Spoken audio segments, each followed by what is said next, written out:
Hello everyone, welcome to Eklavya Snatak and I am Sachin. आज मैं आप सभी को बीए प्रोग्राम सेमेस्टर 5 से डीएससी सब्जेक्ट है pre history and proto history of India, इसके इंपॉर्टेंट क्वेश्चन आंसर्स हिंदी में करवाने जा रहा हूं। इंग्लिश की वीडियो भी आपको अवेलेबल हो जाएगी बहुत जल्दी। तो आप अगर इस पूरे वीडियो को देखते हो तो आपका बहुत अच्छा स्कोर आएगा, इतना तो मैं आपको कह सकता हूं। अगर आपने अभी तक कुछ नहीं पढ़ा तो ये वीडियो आपके लिए है। और आप प्लीज़ इंस्टाग्राम पे मुझे फॉलो कर लें, यूज़र नेम आप सभी के सामने दिया हुआ है। जो भी अपडेट्स होते हैं मैं वहाँ पे स्टोरीज में डालता रहता हूँ। और अगर आपको हमारे पीडीएफ नोट्स को डाउनलोड करना है, और मैं आपको एक चीज़ और बता दूं, अब हम पीडीएफ नोट्स की जगह ना आपको हमने गूगल ड्राइव का लिंक दे रखा है। जब आप हमारा टेलीग्राम ग्रुप ज्वाइन करोगे एकलव्य स्नातक 1, तो आपको बिल्कुल टॉप पे एक पिन मैसेज दिखेगा, ठीक है। वहाँ पे आपको सारे गूगल ड्राइव के लिंक मिल जाएंगे। अपना सेमेस्टर देख लेना और अपना लिंक को ओपन करके देख लेना, वहाँ पे आपको नोट्स मिल जाएंगे। तो पहला टॉपिक है, मैं इस वीडियो को आपको टॉपिक वाइज पढ़ाने वाला हूँ। जो जो टॉपिक मैं करवाऊंगा वहीं से आपके क्वेश्चन आएंगे। पहला टॉपिक है मानव शास्त्र या मानव विज्ञान क्या होता है। तो मानव विज्ञान मनुष्यों, उनकी संस्कृतियों और उनके विकास का अध्ययन है। कि मीन्स मनुष्य कैसे होते हैं, मनुष्य की संस्कृतियों का विकास कैसे हुआ और मनुष्यों का विकास कैसे हुआ, और यह जीवित समाजों और उनकी परंपराओं पर केंद्रित है। यानी कि जो मनुष्य अभी जीवित हैं, ठीक है, जो जिंदा मनुष्य हैं, उनके ऊपर ये पूरी स्टडी की जाती है। तो इसकी दो शाखाएं हैं। एक है भौतिक मानव विज्ञान, ठीक है, यानी कि मानव विकास और प्राइमेट्स का अध्ययन करना, यानी कि जो शुरुआती जो कुछ इंसान हुए और मनुष्यों का विकास कैसे हुआ। और है सामाजिक मानव विज्ञान, यानी मानव की संस्कृति, किस तरीके से मनुष्य ने अपने आप को डेवलप किया, समाज में वो कैसे रहा, मनुष्यों का व्यवहार किस तरीके से विकसित हुआ, ये आप इसमें पढ़ते हो, ठीक है। तो बेसिकली आपको मानव शास्त्र या मानव विज्ञान समझ में आ गया होगा। ये ह्यूमंस की स्टडी है, ठीक है, साइंटिफिक तरीके से की जाने वाली। अब आगे बढ़ते हैं। पुरातत्व क्या है, जिसको आप आर्कियोलॉजी भी कहते हो। तो पुरातत्व क्या है भाई? कलाकृतियों, यानी कि कोई भी ऐसा सामान जिसको हम कलाकृति कहते हैं, जो पुराना सामान है, जैसे औजार है, मिट्टी के बर्तन है, और कुछ संरचनाएं हैं, यानी कि कोई टूटे फूटे मलबा, कोई घर वगैरह। इनको जब जमीनों को खोद कर जो कुछ प्राचीन, कुछ खोई हुई सभ्यताओं का अध्ययन करता है, वो ही आपका आर्कियोलॉजी है। यानी कि ये सब चीज़ों को ढूंढते हैं आर्कियोलॉजिस्ट लोग जो होते हैं, और ये सभी पुरानी चीज़ों से ही हम फिर अपनी हिस्ट्री बनाते हैं। तो ये मानव विज्ञान से निकटता से जुड़ा हुआ है, क्योंकि दोनों मानव संस्कृति का अध्ययन करते हैं। तो आर्कियोलॉजी में भी आप देखते हो, जब आप खुदाई करोगे आपको बहुत सी ऐसी चीज़ें मिलेंगी जिससे आपको उस टाइम की संस्कृति के बारे में पता चलता है। सिमिलरली मानव विज्ञान भी मनुष्य की संस्कृति की ही बात करता है। मानव विज्ञान जीवित लोगों का अध्ययन करता है, लेकिन पुरातत्व पुरानी और भूली हुई संस्कृतियों का अध्ययन करता है। मानव विज्ञान उनके ऊपर बात करता है जो जीवित लोग हैं, जो जिंदा हैं। और आर्कियोलॉजी हमेशा पास्ट की चीज़ों की होती है। आर्कियोलॉजी में आप पुरानी जो ऐतिहासिक चीज़ें होती हैं उनको आप अध्ययन करते हो। तो आई होप यहाँ से आपको ये तो क्लियर हो गया होगा। तो देखिए, ये आर्कियोलॉजी चल रही है। यहाँ पे खुदाई होगी, सामान निकलेगा। जैसे मान लो किसी की कब्र है, तो वहाँ पे उसके कब्र के साथ कुछ सामान पड़ा है, तो इससे आइडिया लग जाएगा कि वो लोग जो है भाई पुनर्जन्म में विश्वास करते होंगे, आफ्टर लाइफ में विश्वास करते होंगे कि भाई मरने के बाद में ऐसा कुछ होता होगा कि हाँ भाई वो उसे वो सामान दफना देंगे तो वो उस सामान को यूज़ कर लेगा। पुरातत्व का कार्य कैसे किया जाता है? आर्कियोलॉजी होती कैसे है? तो होता क्या है, जमीन में दबी प्राचीन वस्तुओं को निकालने के लिए खुदाई की जाती है। सबसे पहले क्या होता है, जमीन होगी, उसको खोदा जाएगा और उसमें से सामान निकलेगा। पहले क्या होता था, कलाकृतियां, जो मैंने आपको बताया, मिट्टी के बर्तन या औजार वगैरह, कलाकृतियों का वर्णन और वर्गीकरण करने पर ध्यान केंद्रित किया जाता था। पहले सिर्फ पुराना सामान निकालते थे और उसको ही बस देखते रहते थे कि भाई ये कैसा है, ये किस कैटेगरी का पुराना सामान है, ये किस, मतलब कैटेगरियाँ बनाना, और बस पुराने सामान पे ही ज़्यादा फोकस रहता था इनका, ठीक है। लेकिन अब क्या होता है, प्राचीन समाजों को बेहतर ढंग से समझने के लिए वैज्ञानिक उपकरणों का उपयोग किया जाता है। अब हम उस टाइम के समाज की भी जानकारी लेना चाहते हैं, जिसके लिए हम बहुत सारे वैज्ञानिक उपकरणों का यूज़ करते हैं, जिससे हमें पता चले कि उस टाइम का समाज कैसा था। भारत में पुरातत्व क्यों महत्वपूर्ण है? अगर इंडिया की बात करें तो देखो, भारत में बहुत सारी प्राचीन कलाकृतियां मिलती हैं। जब आप खुदाई करते हो बहुत सामान मिलता है आपको। तो पुरातत्व प्राचीन जीवन शैली, यानी कि पुराने समय का लाइफस्टाइल कैसा था, इसको समझने में मदद करता है। कि भाई पुराने लोगों के घरों में से अगर सामान निकल रहा है, वो लोग क्या यूज़ करते थे, वो सामान निकल रहा है, तो ऑब्वियसली आप लाइफस्टाइल तो पता कर ही लोगे, और उसको आप आज की संस्कृतियों के साथ कंपेयर भी करके देख सकते हो। अब हमारा जो अगला टॉपिक है वो है प्री हिस्ट्री, ठीक है, यानी कि प्राग ऐतिहासिक काल। तो प्रागैतिहासिक काल जो होता है, इसका मतलब क्या होता है वो समझाता हूं मैं आपको। तो प्राग ऐतिहासिक काल का अर्थ है वह समय जब मनुष्य ने लेखन का आविष्कार नहीं किया था। यानी कि प्राग ऐतिहासिक काल एक टाइम पीरियड है जिसके अंदर मनुष्य जो है वो लिखना नहीं जानता था, और इस अवधि के दौरान कोई लिखित अभिलेख भी हमें नहीं मिला, कुछ रिटर्न में कोई सोर्स भी नहीं मिला। हम जो कुछ भी जानते हैं वह प्राचीन लोगों द्वारा छोड़ी गई वस्तुओं से आता है। यानी कि प्राग ऐतिहासिक काल की हिस्ट्री जब आप पढ़ते हो तो आप जितनी भी हिस्ट्री पढ़ रहे हो वो आपको उन लोगों का जो छोड़ा हुआ सामान है, जो खुदाई में निकलता है, उसी से ही आप आइडिया लगा रहे हो। आपके पास कोई रिटर्न प्रूफ नहीं है इस टाइम का। हम प्राग ऐतिहासिक काल के बारे में कैसे जानते हैं, कैसे पता चलता है? अध्ययन करके। किस चीज का अध्ययन करोगे? पत्थर, बहुत सारे पत्थर मिलते हैं, क्वार्टज, जैस्पर, और मतलब ये पत्थर के बने उपकरण हैं जो वो टूल्स वगैरह बनाते थे। प्राचीन मनुष्यों के जीवाश्म मिलते हैं, गुफाओं के अंदर चित्र बने हुए मिलते हैं, और भी सामान बहुत सा निकलता है, कलाकृतियां जिसे हम कहते हैं, मिट्टी के बर्तन हैं, औजार हैं।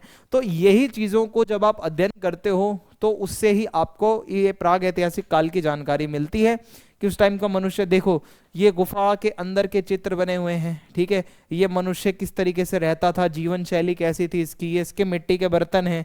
तो इनके बारे में जब आप अध्ययन करोगे तो आपको पता चल जाएगा। ओके, प्राग ऐतिहासिक काल में जीवन कैसा था? तो लोग इस टाइम पे देखो जब लिखना नहीं जानते थे तो भाई वो जाहिर सी बात है खाना बदोश थे, यानी कि एक स्थान से दूसरे स्थान पर वो जाते रहते थे। वे जानवरों का शिकार करते थे, एकदम सबसे पुराना मनुष्य समझ लो, ठीक है। और भोजन के लिए पौधे इकट्ठा करते थे, और वे शिकार करने, काटने और खुदाई करने के लिए पत्थर और हड्डियों से औजार बनाते थे। औजार कैसे बनता था? पत्थर का औजार होता था। अब मान लो एक हड्डी है, ये इसके आगे पत्थर इसको बांध देंगे, ठीक है, और यही इनका औजार बन जाएगा। तो हड्डियों का औजार जो है, हड्डी और पत्थर का औजार बनता था। प्राग ऐतिहासिक काल के चरण, अगर हम प्राग ऐतिहासिक काल को और टाइम पीरियड्स में डिवाइड करें तो सबसे पहले आता है निम्न पुरा पाषाण काल। यानी कि ये वो काल था जब भारी औजार जैसे कि हाथ की कुल्हाड़ी और क्लीवर, ये आगे फोटोज दिखाऊंगा अभी मैं आपको, ये छोटे छोटे और बड़े बड़े औजार हैं।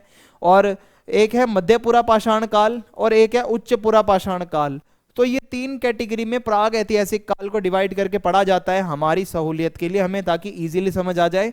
आपके पेपर में भी ऐसे ही आएगा कि पुरा पाषाण काल की विशेषताएं बता दो, या फिर जो उच्च पुरा पाषाण काल था उसकी विशेषताएं बता दो। तो यही मैं आगे आपको बताऊंगा आज पूरे इसमें।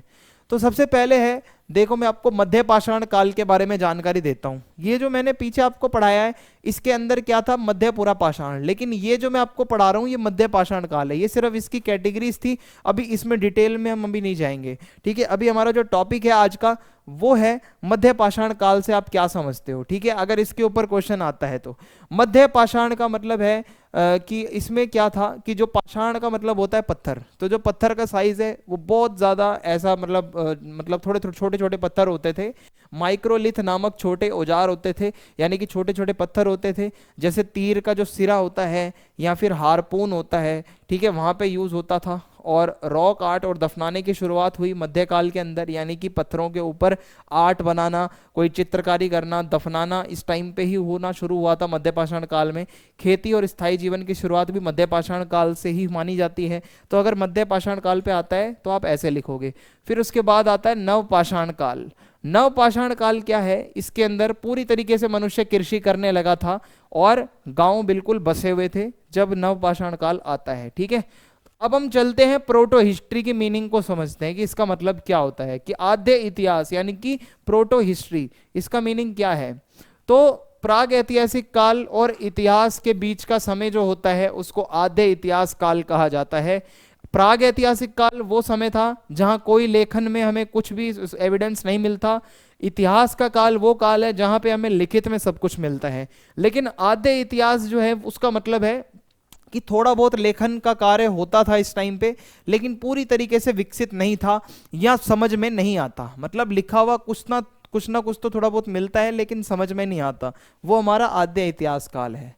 भारत के अंदर अगर हम देखें आद्य इतिहास काल तो इसमें हड़प्पा सभ्यता है। अब जैसे इनकी लिपि भी थी, हड़प्पा वाले लिखते भी थे लेकिन हमारी समझ में नहीं आया आज तक, तो उन्होंने लिपियों का इस्तेमाल किया लेकिन हम अभी तक उन्हें नहीं पढ़ सके। फिर वैदिक काल आता है, तो प्रारंभिक वैदिक परंपराएं मौखिक थी, यानी कि उस टाइम के लोग लिखते नहीं थे, बोल के अपनी बातें ज्यादा बताते थे, जिन्हें बाद में 4वीं शताब्दी ईसा पूर्व के आसपास लिखा गया।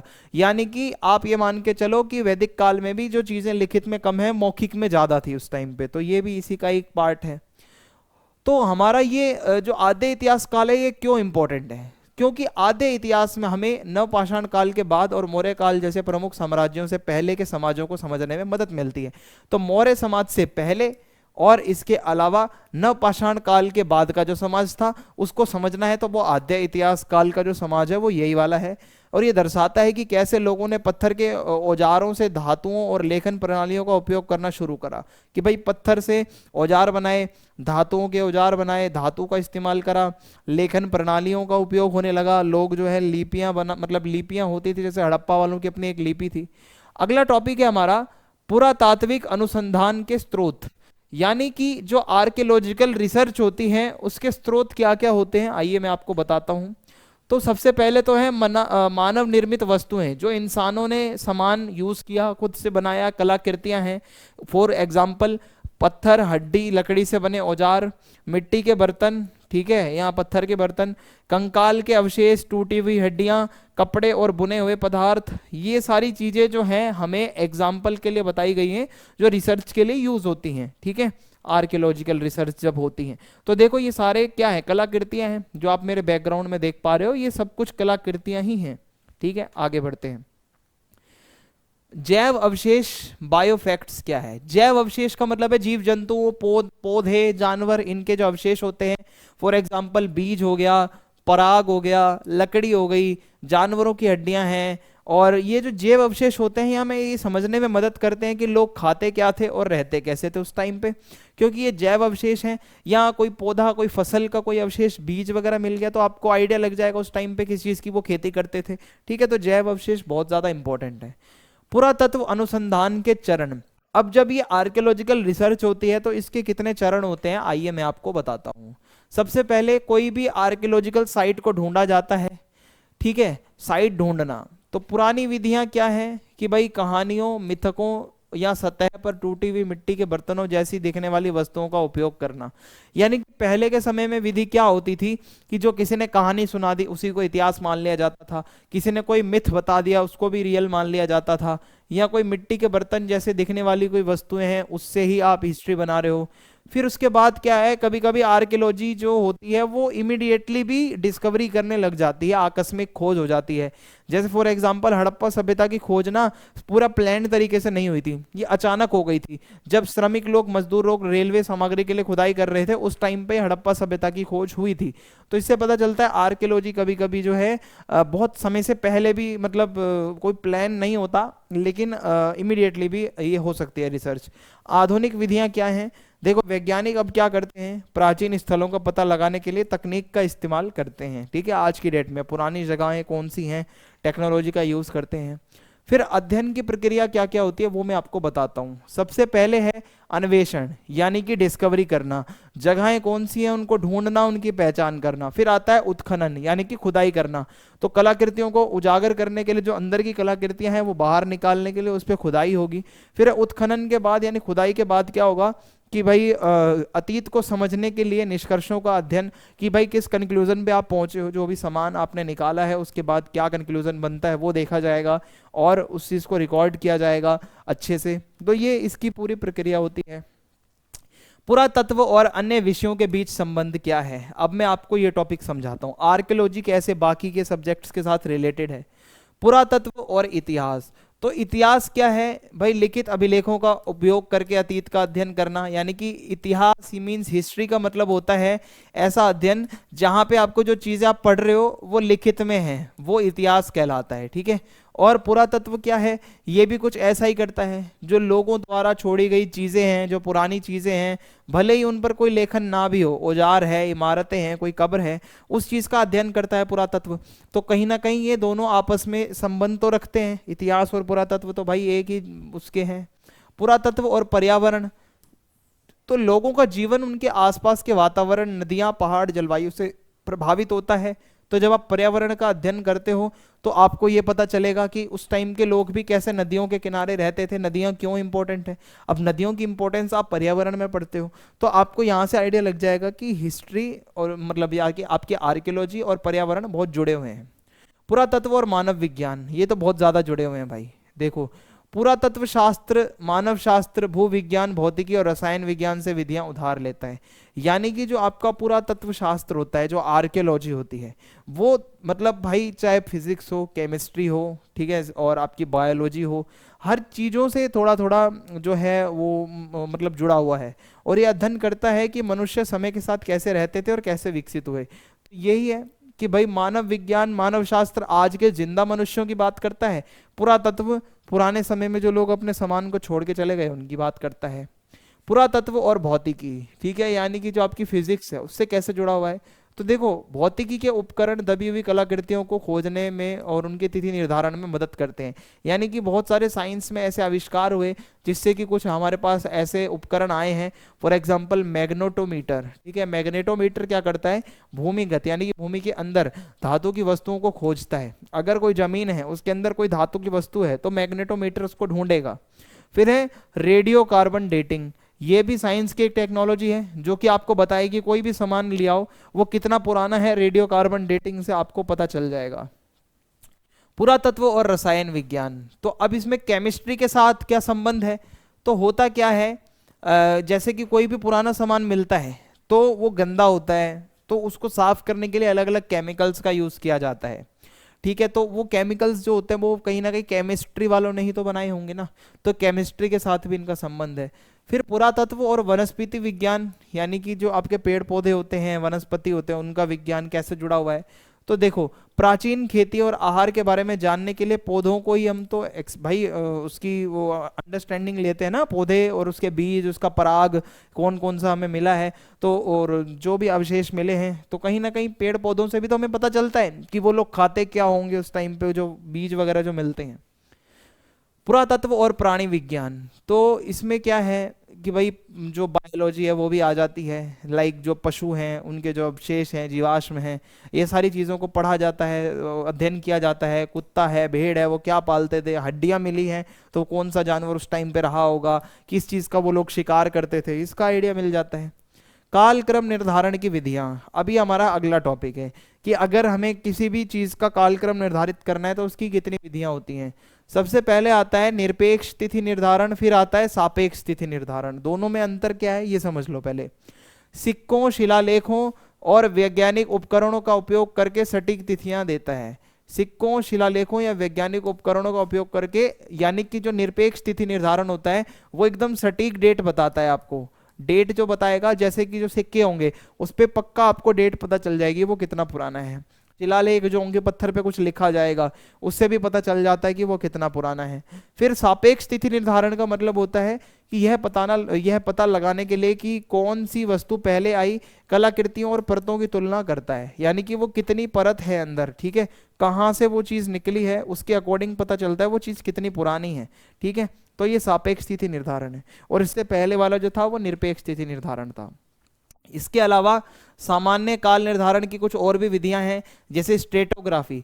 तो इसमें क्या है, मिट्टी की परतों का अध्ययन किया जाता है, यानी कि ये मिट्टी है, ये जितना जमीन में आप अंदर परतों में जाओगे तो जितनी पुरानी जमीन के अंदर आप जाओगे पुरानी परत में सामान उतना ही पुराना निकलेगा, जितनी आप नवीन परत में, नई परत में रहोगे सामान उतना नया होगा।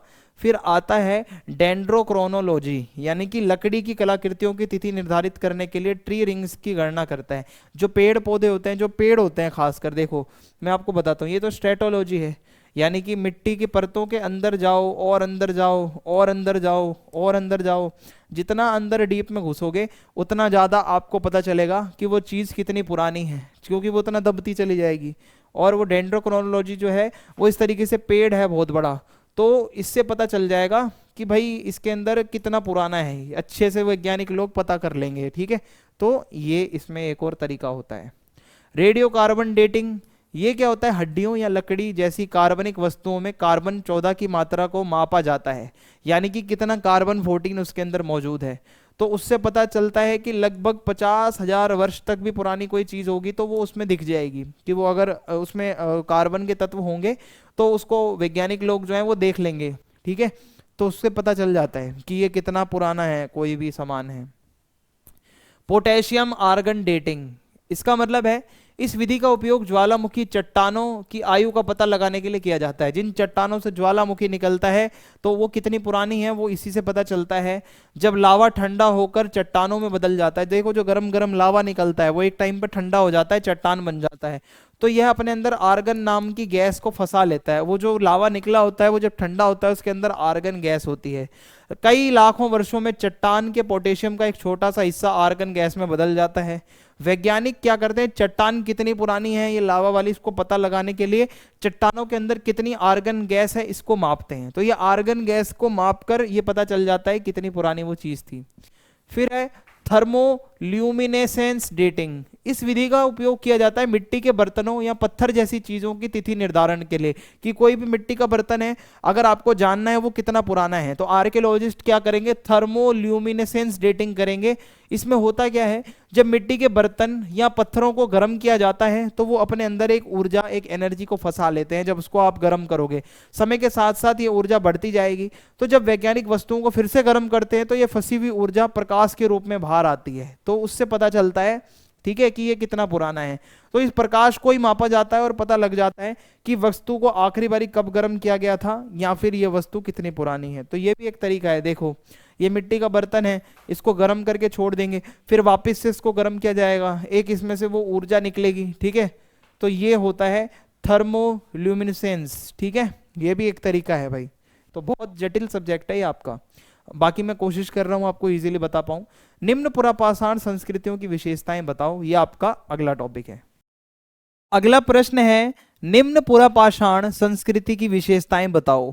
तो चलिए भाई समझते हैं निम्न पुरापाषाण संस्कृति में क्या क्या होता था।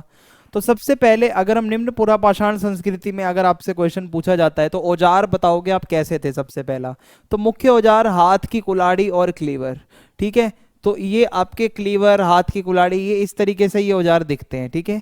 ये औजार पहले बड़े थे, भारी थे और खुरदरे थे जो इनका टेक्सचर था, लेकिन समय के साथ साथ छोटे और तीखे होते गए, ठीक है। पहले भारी भारी भरकम भरकम औजार होते थे, भारी भरकम से, और औजार क्वार्टज जैसे पत्थरों और अन्य कठोर सामग्रियों से बनाए जाते थे, ठीक है। क्वार्टज नाम का पत्थर है, उससे औजार बनते थे।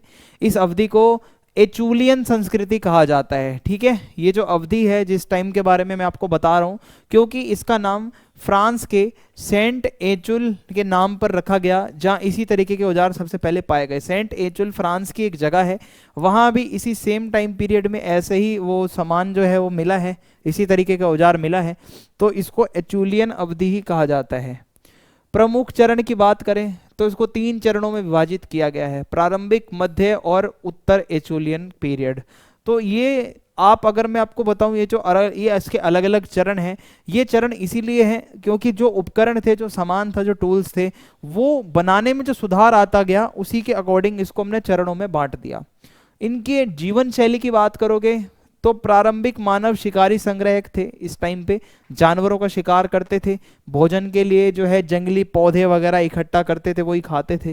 संसाधनों तक आसान पहुंच के लिए वे खुले इलाकों या नदियों के पास रहते थे, जहाँ उनको इजीली संसाधन मिल जाए, पानी वानी मिल जाए, तो नदियों के पास ज्यादातर रहते थे। और हम इस संस्कृति के बारे में कैसे जानते हैं, तो भारत में सबसे पहले जो इसकी डिस्कवरी हुई है इस संस्कृति के टाइम पीरियड के अंदर अंदर, वो बताता हूँ। रॉबर्ट ब्रूस फूट 1863 को पल्लवरम यानी कि चेन्नई तमिलनाडु में पहली हाथ की कुल्हाड़ी मिली थी। ये वो पहला बंदा है जिसने इस टाइम का पहला उपकरण ढूंढा, जो कि हैंड एक्स, ये इस तरीके से दिखता है, हाथ की कुल्हाड़ी उस टाइम की ऐसी दिखती थी। और हथनोरा मध्य प्रदेश भारत में एकमात्र ऐसा स्थान है जहां जीवाश्म मानव खोपड़ी पाई गई, यानी कि मानव खोपड़ी मिली प्रॉपर। तो ये शुरुआती कुछ खोज थी। उपकरण और जीवाश्म की बात करें तो पत्थर के औजार जैसे हाथ की कुल्हाड़ी, खुरचनी और क्लीवर इस तरीके से है। देखो ये सारे उपकरण के फोटो भी साथ साथ लगा रखे हैं, ये मिलते हैं। ये शुरू में यही मनुष्य यूज करता था। प्रारंभिक मनुष्य द्वारा शिकार किए गए जानवरों के जीवाश्म ये हमें जानकारी देते हैं, ठीक है। फिर है महत्वपूर्ण उत्खनन, कुछ मेन साइट्स हैं, मैं आपको बता देता हूं। एक तो है ईसमपुर कर्नाटक में, दुनिया का सबसे पुराना ज्ञात खदान स्थल, लगभग 1.2 मिलियन वर्ष पुराना, दुनिया का बहुत पुराना स्थल है ये।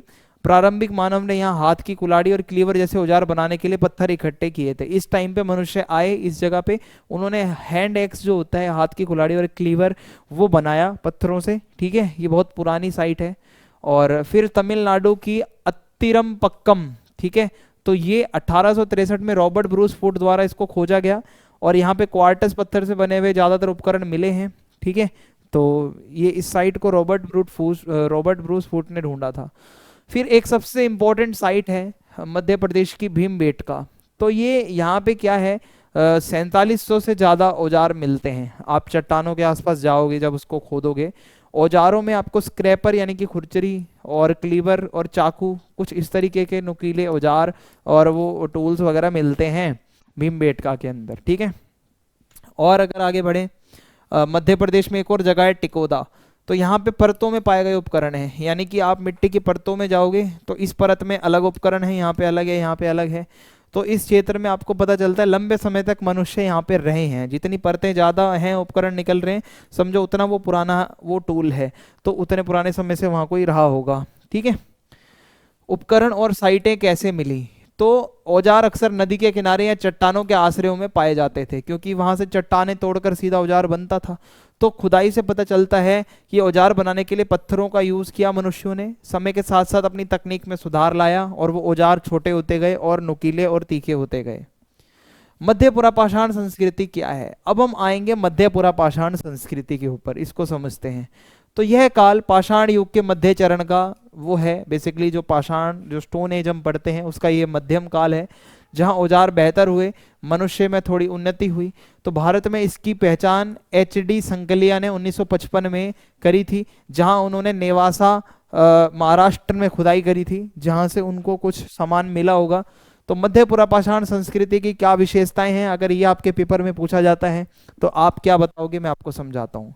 औजार की बात करें तो औजार पहले काल की तुलना में छोटे, तीखे और अधिक कुशल हो गए। अब जो औजार थे वो थोड़े साइज में छोटे हो गए, क्योंकि निम्न पुरापाषाण जो था वो थोड़े लंबे चौड़े हैवी टूल्स थे उस टाइम पे मनुष्यों के पास, लेकिन जब उनका विकास हुआ तो उन्होंने वो टूल्स को छोटा करा।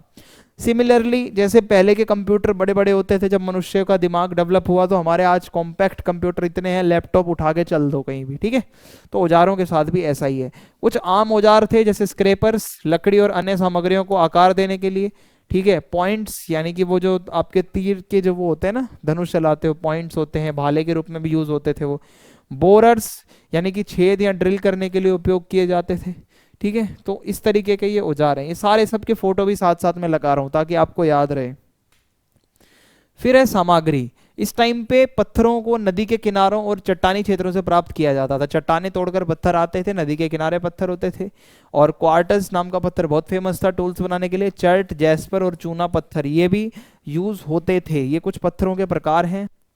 और जीवन शैली की बात करें तो चट्टानों के आश्रयों, गुफाओं या नदियों के पास मनुष्य रहता था। परमानेंट कोई घर नहीं था अभी भी मनुष्य के पास। चट्टाने या फिर वो गुफा के अंदर रहना, वही सब चल रहा है। नदी के पास रहना। लकड़ी या हड्डी के हैंडल, यानी कि जो मान लो एक हथियार है जिसमें हैंडल जो होगा उसको पकड़ने वाला वो लकड़ी का होगा या हड्डी का होगा, उसको पत्थर वाले औजार के साथ जोड़ने के लिए प्राकृतिक गोंद का यूज किया जाता था। ये कुछ इस तरीके से होती है पेड़ों पे, आपने देखा भी होगा इसको कभी। तो इसको क्या कहा जाता है, इसको राल कहा जाता है। इसी से वो जोड़े जाते थे हथियार। तो इन औजारों का इस्तेमाल करके शिकार होता था। लकड़ी की नक्काशी और अन्य दैनिक कार्य किए जाते थे। Normal day to day life में ये सब चीजें यूज आती थी। भारत में प्रमुख मध्य पुरापाषाण स्थल कौन से हैं, तो मध्य भारत के अंदर नर्मदा घाटी का स्थान है, जहाँ पे कई सारी कलाकृतियां, पुराना सामान मिला है, जैसे खुरचनी, दांत, चाकू, क्वार्टज, चाल सेडनी से बने टुकड़े। मतलब ये सारे अलग अलग टूल्स हैं जो फोटो में आपको दिखाता हूँ ना, वो सब ये इसमें नाम दिए हुए हैं। इसके अलावा आदमगढ़ रॉक शेल्टर मिला है, जहाँ पत्थरों से अपना रहने का स्थल मनुष्यों ने बनाया था, ठीक है। और भीमबेटका एक और बार इसका नाम आया है मध्य प्रदेश में। बहुत समृद्ध स्थल है, जहाँ 3000 से ज्यादा कलाकृतियां मिली हैं, बहुत ज्यादा। खुरचनी, चाकू, ठीक है, खुरचना चाकू वाला उपकरण है। रंगीन क्वार्टज के उपकरण भी मिले हैं। तो कहने का मतलब है बहुत रिच है भाई ये, मतलब बहुत सारी चीजें मिली हैं। इसके अलावा तापी नदी घाटी महाराष्ट्र के अंदर है, यहाँ पे भी कुछ ऐसे ही टूल्स मिले हैं, ठीक है। ये थोड़ा इंग्लिश में हो गया है, मैं आपको आगे बताता हूँ। तो वही है भाई, छीलने वाले टूल्स और छोटे छोटे टूल्स मिले हैं। राजस्थान एक और फेमस जगह, यहाँ पे कुछ जगहों के नाम मैं आपको बता देता हूँ क्या क्या है। सिंगी तालाब, चंबल नदी बेसिन और थार रेगिस्तान, ये जगहें हैं जहां जैस्पर, चर्ट और क्वार्ट्ज बने हुए औजार मिलते हैं आपको। ठीक है, इसके अलावा लाल मिट्टी में पाए गए औजार ठंडी और गीली जलवायु का संकेत देते हैं। तो आप ये मान सकते हो कि ये सारे कुछ प्रमुख साइट्स हैं जो आपको लिखनी पड़ेंगी, पेपर में आता है। पूर्वी भारत में जाओगे, इस साइड जो आपका है बिहार उड़ीसा, तो वहाँ पे भीम बांध, क्योंझर, ढेंकनाल, ये जगहें हैं जहाँ पे शेल और चूना पत्थर से बने स्क्रैपर पॉइंट मिले, मतलब वही पॉइंट यानी कि भाले की तरह धनुष में जो आगे वो जो होता है एरो, वो सब चीज़ें यहाँ पे आपको मिली हैं। फिर है पूर्वोत्तर भारत, नॉर्थ ईस्ट में जाओगे, गारो की जो पहाड़ियां हैं वहां पे भी खुरचने वाले औजार मिले हैं, पॉइंट्स वगैरह मिले हैं। ठीक है, जो कि डोलेराइट पत्थर से बनाए जाते थे। देखो ये है डोलेराइट पत्थर, इसी का यूज किया जाता था बनाने में औजार। आई होप यहाँ तक आपको समझ में आ रहा होगा। बस ये है कि नाम थोड़े याद करने पड़ेंगे। फिर प्रौद्योगिकी में प्रगति होती है, औजार छोटे हो जाते हैं, पहले की तुलना में औजार छोटे हो गए थे, थोड़े तीखे हो गए थे, थोड़े और कुशल हो गए थे और संभालना आसान था, चलाना औजारों को यूज करना आसान हो गया था। प्राकृतिक संसाधनों का उपयोग होता था, ये मैंने आपको बता ही दिया है कि भाई वो औजारों को जोड़ने के लिए राल का इस्तेमाल होता था, ये पीछे मैं ऑलरेडी डिस्कस कर चुका हूँ। अब आते हैं उच्च पुरापाषाण संस्कृति। ठीक है, तो उच्च पुरापाषाण हमने पहले निम्न पुरापाषाण पढ़ा था, मध्य पुरापाषाण मैंने आपको बताया, अब उच्च पुरापाषाण में क्या था ये भी आप समझ लो। तो उच्च पुरापाषाण संस्कृति क्या है? ये पुरापाषाण काल का अंतिम चरण है। यहाँ पे औजार और उन्नत हो गए थे, अग्नि का निर्माण हो चुका है और इसके अलावा चित्र वगैरह बहुत बन रहे थे। इस टाइम पे कला का विकास हो रहा था। उपकरण और प्रौद्योगिकी में बहुत ज़्यादा बदलाव आया, जैसे कि अब जो औजार थे वो और ज़्यादा रिफाइंड हो गए, और ज़्यादा अच्छे हो गए यूज़ करने में, और कॉम्पैक्ट हो गए। जैसे ब्लेड है, पत्थर के लंबे नुकीले टुकड़े होते थे जिसको ब्लेड की तरह यूज़ करते थे। बुरिन है जो नक्काशी के लिए होता था, डिज़ाइन बनाने के लिए। स्क्रैपर है जो लकड़ी को आकार देने या खाल को खुरचनी होती है एक तरीके से स्क्रैपर। पॉइंट्स हैं जो भाला या तीर जो आगे टिप होता है वो उस तरीके से। ये कुछ औजार फेमस हैं, देखो ये सारा इसमें यहाँ पे दिया हुआ है। ठीक है, स्क्रैपर्स भी दिए हुए हैं, इसमें खुरचनी भी दी हुई है। ठीक है, इसमें तीर वगैरह भी दिए हुए हैं। तो ये सारे औजार इस टाइम पे आपको देखने को मिलेंगे। माइक्रोलिथ्स, इस टाइम पे छोटे उपकरण मिलते हैं, छोटे ब्लेड, बड़े ब्लेड, पत्थर के एकदम शार्प ऑब्जेक्ट्स होते थे ये। इसको बहुत ही ज़्यादा सिमेट्रिकल होते थे ये, बहुत मतलब इसमें शेप इनकी बहुत सिमेट्रिकल, बहुत सावधानी पूर्वक इनका आकार दिया गया था। तो इसके अलावा अस्थि यानी कि हड्डियों के भी उपकरण मिले हैं भाई। देखो ये हड्डियों से बना रखा है भाई, सब कुछ जानवरों की हड्डियों से टूल्स बना रखे हैं। तो यहाँ पे लिखा है फ्रांस की मैग्डालेनियन संस्कृति से मिलते जुलते हड्डी के औजार। फ्रांस में भी एक संस्कृति थी मैग्डालेनियन संस्कृति, उसी से मिलते जुलते औजार हमें यहाँ पे कुरनूल आंध्र प्रदेश में मिलते हैं, जो हड्डियों के औजार बनाए हुए हैं इन्होंने। जीवन शैली की बात करें तो ये लोग खाना बदोश अभी भी थे, भोजन और संसाधन की तलाश में घूमते थे, लेकिन इन्होंने आग को बनाना सीख लिया था, खाना पकाना सीख लिया था इस टाइम तक आते आते। तो ये थोड़ा सा अपडेट हुआ है। और ये क्या क्या एक्टिविटी करते थे? शिकार करते थे, धनुष तीर और जाल वगैरह फंसा के, ठीक है, और मछली पकड़ते थे। तो वही है भाई कि मतलब उसको फिर खाते भी थे, पकड़ते थे, और वही है बेसिकली।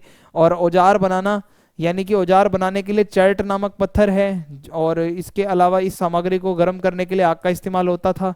ठीक है, औजार बनाने के लिए चर्ट जैसे पत्थर की सामग्री को गर्म करने के लिए आग का भी इस्तेमाल होता था। तो आग भी आ गई है, अब इनके जो औजार हैं वो और अच्छे हो गए हैं। तो ये कुछ एक्टिविटी है। भारत के अंदर कौन कौन सी जगहें हैं, ठीक है, इस टाइम पीरियड की, वो मैं आपको बताता हूँ। तो भारत भर में चट्टानों के आश्रयों और खुले स्थानों में पाए जाने वाले औजार उल्लेखनीय स्थल हैं इसके, जैसे आंध्र प्रदेश की कुरनूल की गुफा, जहाँ पे हमें हड्डियों के औजार मिले हैं। आंध्र प्रदेश में ही गुंजाना घाटी नाम की जगह है, वहाँ पे पौधों पर आधारित भोजन तैयार करने के लिए पीसने के पत्थर और अन्य औजार मिले हैं, जहाँ पे वो पौधे वगैरह ला के उसको पीसते थे, उससे कुछ भोजन बनाते थे, वो हमें मिला है। और इसके अलावा फायर प्लेस डिस्कवरी, ऐसी जगह जहाँ पे आग वगैरह से संबंधित कुछ होता है, वो कैसे उसको ढूंढा गया। देखो मुच चटला चिंतामनु गवी गुफा परिसर, ये कुरनूल के अंदर है। यहाँ पे भी आंध्र प्रदेश में ही एक ऐसी जगह मिली है जो चिमनी की तरह है, 17,390 साल पुरानी कोई जगह है।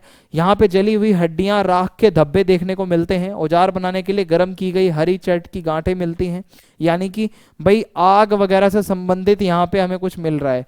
मांस को भूनने और औजार तैयार करने के लिए इस्तेमाल किया जाता था। एक छोटा सा एक मतलब वो एरिया मिला है जहाँ पे वो उसको औजारों को भी गर्म करते थे, मांस को भूनते थे। और इसके अलावा इस टाइम पीरियड की जो मानव बस्तियां हैं वो दक्षिण पूर्व भारत में ज्यादातर समुदाय पाए गए हैं इस टाइम के। मध्य और उत्तर पश्चिम भारत में छोटी बस्तियां थी, घनी आबादी वाले गांव बहुत कम थे। ठीक है, तो इस तरीके से है। शिकार संग्रह से स्थायी कृषि की ओर संक्रमण। अब हमारा आता है नवपाषाण काल। तो पूरा पाषाण के अंदर जितना भी था, ठीक है, मध्य वाला था, निम्न था, उच्च वाला था, वो हमने पढ़ लिया है। अब अगर आपसे कोई पूछता है मनुष्य जो है वो शिकारी संग्रहक समाज से कैसे स्थायी कृषि की तरफ आया, ये बदलाव कैसे हुआ, तो ये नवपाषाण क्रांति इसको कहा जाता है। नवपाषाण काल में बहुत कुछ नया हो रहा था, जैसे कि नाम से पता चल रहा होगा आपको। तो मैं आपको बताता हूँ। नवपाषाण काल मानव इतिहास में एक महत्वपूर्ण मोड़ था, जब लोग शिकार और संग्रहण से हटकर, यानी कि चीजों को इकट्ठा करना, इधर उधर भटकना, वो सब छोड़कर अब लोगों ने खेती करना शुरू कर दिया था।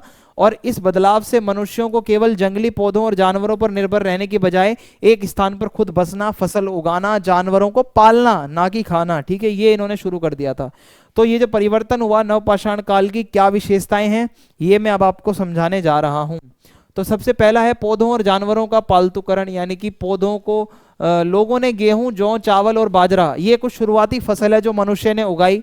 भोजन, दूध और मजदूरी के लिए भेड़, बकरी, मवेशी और सुअर जैसे पालतू जानवर पाले गए। ठीक है, इनसे दूध मिलता था। ठीक है, इनसे ही लोग काम करने भी जाते थे। और ये कुछ शुरुआती जानवर हैं जो पाले गए हैं। बसे हुए गांव इस टाइम पे देखने को मिलते हैं। खेती के लिए लोगों को एक ही स्थान पर रहना पड़ता है, क्योंकि आपका खेत है, टाइम लगेगा उसमें, तो आपको एक जगह पे रहना पड़ेगा, जिससे स्थायी बस्तियों का विकास होने लगा, जहां लोग एक जगह रहने लगे। ये गांव अक्सर उपजाऊ नदी के आसपास थे, जहां पे खेती अच्छी होती हो। बेसिकली कोई नदी है, वहीं पे आसपास ज्यादातर आपको ये गांव बस्तियां देखने को मिलेंगी। भंडारण और अधिशेष। कृषि ने लोगों को अधिशेष भोजन पैदा करने की अनुमति दी, यानी कि एक्स्ट्रा भी बच जाता था, तो उससे वो अपने अन्न भंडारों में रखते थे। अपने बर्तन उन्होंने बनाए जिसके अंदर वो स्टोर करके रखते थे। अधिशेष भोजन ने जनसंख्या वृद्धि और व्यापार को सक्षम बनाया। तो क्योंकि वो जो फालतू खाना बच चुका है एक्स्ट्रा, उससे फिर वो व्यापार करेंगे, उसको बेचने लगेंगे, उसको बार्टर करेंगे, यानी कि एक दे के सामान दूसरा लेंगे। तो शुरुआत भी व्यापार की यहीं से होती है। और सामाजिक संगठन की बात करें तो जीवन स्थायी था, लोग एक जगह पे रह रहे थे, संगठित होकर रह रहे थे, लोग खेती कर रहे थे, उपकरण भी बनाते थे, और लोग भंडारण भी करते थे, चीजों का स्टोर करना शुरू कर दिया था चीजों को। पत्थर के औजार अभी भी थे। औजार पहले की तुलना में और ज्यादा पॉलिश और तीखे थे, थोड़ा और अपडेट हो गए भाई औजार। अब देखो आप, ये वाले औजार आपको ऐसा नहीं लग रहा है एकदम लेटेस्ट नए वाले हैं, मस्त लग रहे हैं एकदम शेप में। उदाहरण के लिए कुल्हाड़ी है, दराती है, पीसने वाले पत्थर हैं। ठीक है, ये देखो, ये पीसने वाले पत्थर टाइप से हैं। कुल्हाड़ी है, दराती है, ठीक है, परसा है, ये सारी चीजें हैं जो अब अपडेट हो चुके थे, जो औजार थे। मिट्टी के बर्तन, तो हाथ से मिट्टी के बर्तन बनाए जाते थे खाना पकाने के लिए। वो फिर उसमें खाना पका के उसमें स्टोर भी किया जाता था खाना। शुरुआती बर्तन बहुत सिंपल होते थे, कोई पैटर्न नहीं होता था। स्टार्टिंग में जो बर्तन बनते थे सिंपल बर्तन होते थे एकदम। मकान जो होते थे, घर जो है वो मिट्टी, छप्पर या पत्थर से ही बने होते थे। बस्तियों में अक्सर गोलाकार बस्तियां होती थी, जैसे कि ये गोल है तो यहाँ चारों तरफ लोग होंगे, या आयताकार बस्तियां हैं, इस तरीके से घर बने होंगे। ठीक है, एक साथ लोग समूह में रहते थे, कहने का मतलब है ग्रुप में लोग रहा करते थे। गहने की बात करें तो लोग आभूषण बनाने के लिए मोती, सीपी और पत्थरों का इस्तेमाल करते थे। ये कुछ गहने हैं जो उस टाइम के लोग इस तरीके से गहने वगैरह पहनते भी थे, बनाते भी थे। भारत में नवपाषाण समुदायों की जीवन निर्वाह के तरीके बताओ। अब ये नवपाषाण काल में जो समुदाय थे ये अपना जीवन कैसे निर्वाह करते थे? खेती करते थे। उस उत्तर पश्चिम भारत की बात करें तो गेहूं, जौ, मेहरगढ़, अब पाकिस्तान के अंदर ये जगह है, वहां पे हमें मिलता है इसका उदाहरण। दक्षिण भारत में बाजरा, दालें और चावल, जो कि कर्नाटक और हल्लूर जो नाम की जो जगह है वहां से हमें एग्जाम्पल मिलता है। गंगा की घाटी में चावल ज्यादा उगता था। बिहार और चिरांद नाम की जो जगह है वहां से साक्ष्य मिले हैं। तो इससे क्या है, अब लोग जंगली पौधों पर निर्भर कम थे और अपने आप से चीजें ज्यादा उगाने लगे। लोग पशु पालते थे, मवेशी, गाय, भेड़, बकरी, भैंस, सुअर, ठीक है, और दूध भी मिलता था। और कुत्तों को भी पालतू बनाया जाता था, कुत्ते पाले जाते थे भाई, याद रखना कुत्ते बहुत पहले से पाले जा रहे हैं। मछली पकड़ते थे लोग, शिकार अभी भी करते थे, खेती अपनी जगह है, शिकार भी जारी रहा। और शुरुआती जो नवपाषाण काल था उसमें शिकार बहुत होता था, अभी भी लोग हिरण का शिकार करते थे, जंगली सुअर का शिकार करते थे, और मछलियां भी लोग पकड़ते थे इस टाइम पे, ठीक है। भारत में नवपाषाण स्थल कौन कौन से हैं, तो अब ये साइट्स की बात कर लेते हैं, कौन कौन सी जगहें हैं जहां पे ये लोग रहते थे। पाकिस्तान, अब सिंधु घाटी का हिस्सा यानी कि पाकिस्तान की ये जगह है मेहरगढ़। तो सबसे पुराना नवपाषाण स्थलों में से एक मेहरगढ़ है, जहां आपको साक्ष्य मिलते हैं गेहूं और जौ की खेती होती थी, पशुपालन भी होता था, मिट्टी के जो ईंटों के घर हैं वो भी आपको इसका भी सोर्स मतलब वहां पे देखोगे तो मिलेगा, ठीक है। बिहार में चिरांद नाम की जगह है, यहाँ चावल की खेती होती थी, मिट्टी के बर्तन बनते थे, इस चीज का पूरा पूरा साक्ष्य है, सबूत मिलता है। फिर है कर्नाटक का हल्लूर नाम की जगह है, बाजरा और दाल उगाई जाती थी यहाँ पे, और पॉलिश कुल्हाड़ियाँ यानी कि एकदम बढ़िया शेप में चमचमाती कुल्हाड़ियाँ मिली हैं, औजारों का इस्तेमाल होता था यहाँ पे, ये पूरा सबूत मिलता है।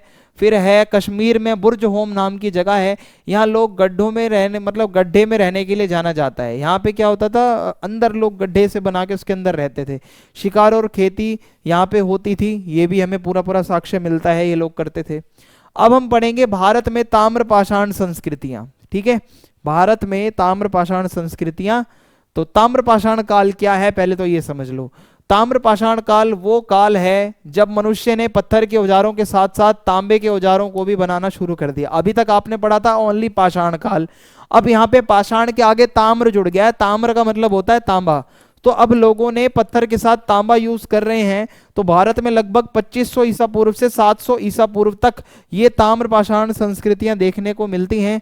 तो तांबे का पहला प्रयोग, तांबा वह पहली धातु थी जिसका इस्तेमाल मनुष्य ने औजार बनाने के लिए किया। अगर आपसे कोई पूछता है वो धातु बताओ सबसे पुरानी, तो तांबा है भाई। आभूषण भी इससे बनते थे, कुल्हाड़ी, छेनी, चाकू, ये सारे चीजें जो हैं बहुत अच्छे थे, ठीक है। ग्रामीण जीवन की शुरुआत होती है इस टाइम पे, बस्तियां अधिक संगठित हो गई यानी कि लोग और ज्यादा ग्रुप्स में रहने लगे, खेती, पशुपालन, व्यापार और ज्यादा बढ़ गया ताम्रपाषाण काल तक आते आते। और सांस्कृतिक विकास हुआ, नए नए तरीके के बर्तन, नए डिजाइनों के साथ नए औजार आ गए। दफनाने की प्रक्रिया भी देखने को मिलती है, लोगों को दफनाया जा रहा है प्रॉपर मरने के बाद। व्यापार बढ़ चुका है, ताम्रपाषाण समुदाय तांबे और अर्ध कीमती पत्थरों जैसे कच्चे माल के लिए अन्य संस्कृतियों के साथ व्यापार भी करते थे। तांबे का व्यापार होता था, कुछ कीमती पत्थर होते थे उनका भी व्यापार होता था। भारत में प्रमुख ताम्रपाषाण संस्कृतियां कौन सी हैं, अब वो मैं आपको पढ़ाने जा रहा हूं, तो आइए समझते हैं।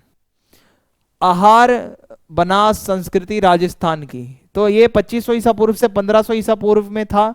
राजस्थान के अंदर आहार, गिलुंड और बालाथल नाम की जगह है, वहां पे ये लोग रहते थे, ठीक है। इसका महत्व क्या है भाई, शुरुआती किसान जो थे जो गेहूं, जौ और दाल की खेती करते थे वो यहीं पे थे। पालतू मवेशी यानी कि गाय और जो आपकी भैंस वगैरह ये लोग पालते थे, भेड़ बकरियां, ठीक है। ये आहार बनास जो संस्कृति है, और इसकी प्रमुख विशेषताएं हैं, काले लाल मिट्टी के बर्तन ये लोग यूज करते थे, पत्थर और मिट्टी के इनके घर बने हुए थे, तांबे के औजार, पत्थर के औजार दोनों यूज करते थे। अक्सर मिट्टी के बर्तनों और तांबे की वस्तुओं को मरे हुए इंसान के साथ दफना दिया जाता था उसी की कब्र में। फिर आता है कायथा संस्कृति मध्य प्रदेश में, तो ये 2000 ईसा पूर्व से 1800 ईसा पूर्व के बीच में ये लोग देखे जाते हैं चंबल घाटी मध्य प्रदेश में। हालांकि ये जो लोग हैं जाने जाते हैं अपनी कृषि तकनीक बहुत इनकी अच्छी उन्नत थी, तांबे का बहुत अच्छे से ये लोग यूज करते थे शुरुआत में। और इनकी प्रमुख विशेषता है ये गेरू रंग के मिट्टी के बर्तन बनाते थे जिसपे जियोमेट्रिकल डिजाइन्स बने होते थे। देखो ये डिजाइन बने हुए हैं और ये गेरू रंग होता है, ठीक है। तो ये इसके अलावा गेहूं और जौ की खेती भी करते थे, और तांबे के ये जो है कुल्हाड़ियाँ यूज करते हैं भाई, ठीक है। तांबा उसमें यूज कर रहे हैं अपने कुल्हाड़ी वगैरह में, टूल्स में। टेराकोटा वगैरह भी ये लोग यूज कर रहे हैं, जो मिट्टी होती है, पक्की मिट्टी होती है, कच्ची पक्की मिट्टी, उससे ये कुछ बना रहे हैं, ठीक है, अपने मोती वगैरह। और मिट्टी के बर्तन ये लोग दफनाते थे, तांबे की चीजें दफनाते थे जब कोई मर जाता था उसके साथ में। फिर है मालवा संस्कृति मध्य प्रदेश और महाराष्ट्र, तो 1800 ईसा पूर्व से 1200 ईसा पूर्व के बीच में मालवा का जो पठार है आपका, जो आपका मालवा का पठार सेंट्रल इंडिया से नीचे वाला जो एरिया है, जिसमें नवदा टोली, दैमाबाद और इनाम गांव नाम की जगहें आती हैं, यहाँ पे ये लोग पाए गए। जो बहुत ही अच्छी और बड़ी बड़ी सुनियोजित बस्तियां थी यहाँ पे लोग जो रहते थे। और सबसे उन्नत अगर आप देखोगे जितनी भी ताम्रपाषाण संस्कृतियां हैं उसमें से सबसे उन्नत ये मानी जाती है मालवा संस्कृति। इनके जो मिट्टी के बर्तन थे बहुत ही अच्छे जियोमेट्रिकल पैटर्न्स उस पे देखने को मिलते हैं, ऐसे ऐसे डिजाइन हो गए, ऐसे ऐसे डिजाइन हो गए। अलग अलग कमरों वाले घर होते थे, मिट्टी के ईंट के घर बनाए जाते थे। इस टाइम पे गेहूं जौ दालें ये लोग उगाते थे। मरे हुए लोगों के मृतकों को घरों के अंदर दफनाता, मतलब ये एक इनकी विशेषता है, ये अपने घर के अंदर ही दफना देते थे अगर कोई मरता था उसको, तो ये स्पेशल बात आई है। इसके अलावा जोरवे संस्कृति महाराष्ट्र की 1400 ईसा पूर्व से 700 ईसा पूर्व, महाराष्ट्र के इनाम गांव दाइमाबाद जोरवे नाम का जो एरिया है वहां पे ये पाए गए हैं। तो लौह युग से पहले की अंतिम ताम्रपाषाण संस्कृतियां हैं। इसके बाद तो क्या है भाई, आपका लौह युग शुरू हो जाता है। तो आयरन जो एज है उससे जस्ट पहले की जो संस्कृति है वो यही है, जोरवे संस्कृति। और इनकी विशेषताएं क्या है, ये मिट्टी के बर्तन बहुत अच्छे बनाते थे, अद्वितीय आकार और डिजाइन वाले, ऐसे जो कोई बना नहीं सकता कोई और। काले और लाल बर्तन होते थे इनके। बाजरा चावल गेहूं जौ की खेती ये लोग करते थे। आयताकार मिट्टी के घर होते थे इनके, ठीक है, आयताकार घर होते थे इनके मिट्टी के। तांबे और पत्थर का यूज करते थे। मिट्टी के बर्तन और औजारों को ये लोग दफनाते थे जो लोग मर जाते थे उसके साथ। अब हमारा अगला टॉपिक है प्रारंभिक हड़प्पा काल की प्रमुख विशेषताएं बताओ। एक होता है प्रारंभिक हड़प्पा काल, यानी कि मैच्योर, यानी कि परिपक्व हड़प्पा से पहले का काल, जो काल था वो समझाता हूं आपको कि इसकी क्या विशेषताएं हैं। एक सेकंड दीजिए।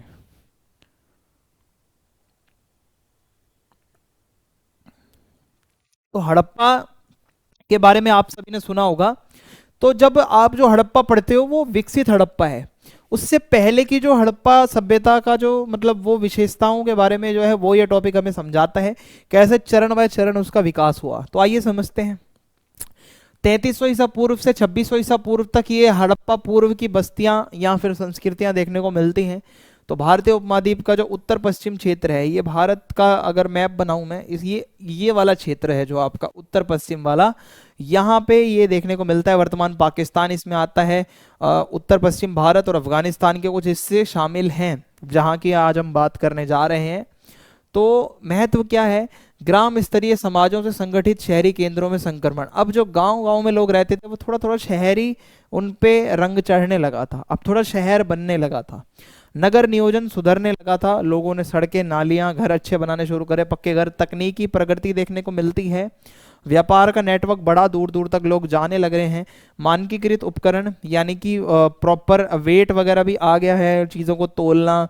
मिट्टी बनाने के जो मतलब जो मिट्टी के बर्तन हैं उनका यूज़ ज़्यादा होने लगा है, लोग और ज़्यादा स्टोरेज कर रहे हैं। बस्तियां और नगर नियोजन, इस टाइम पे परिपक्व हड़प्पा चरण की तुलना में गांव और कस्बे छोटे और कम संगठित थे। आप अगर मैच्योर हड़प्पा पीरियड जो पढ़ते हो जहाँ बड़े बड़े शहर बने हुए हैं, वैसा नहीं था, गांव थे, छोटे छोटे कस्बे थे। उदाहरण के लिए कोट दीजी, अमरी और कालीबंगन, ये कुछ 2-3 जगहें हैं जो परिपक्व हड़प्पा से पहले की जगहें हैं। बाढ़ और आक्रमणकारियों से सुरक्षा के लिए बस्तियों को मिट्टी की ईंटों की दीवारों से मजबूत किया गया था, यानी कि जो दीवारें थी मिट्टी की ईंटों की थी, मजबूत थी। बुनियादी सड़क लेआउट देखे गए जो प्रारंभिक शहरी नियोजन का संकेत देते हैं। कुछ सड़कें बनाई जा रही थी, शुरुआत थी अभी सड़कों के बनाने की, ऐसा लेआउट होता था। इससे पता चलता है ये लोग शहरीकरण की तरफ जा रहे थे, आगे अभी बढ़ रहे थे। कृषि अर्थव्यवस्था थी इनकी, ये लोग खेती पे ज़्यादा फोकस थे। गेहूं जौ दाल खजूर बाजरा उगाते थे। लोथल और राखीगढ़ी कुछ ऐसी जगहें हैं जहां से चावल की खेती के भी साक्ष्य मिलते हैं, ठीक है। तो कृषि अर्थव्यवस्था है। खेती को समर्थन देने के लिए सरल सिंचाई प्रणालियों का उपयोग, यानी कि जो आपका नहर है, तालाब है, जो आपकी नदियां हैं, वहां से पानी लेकर खेतों में जाता था।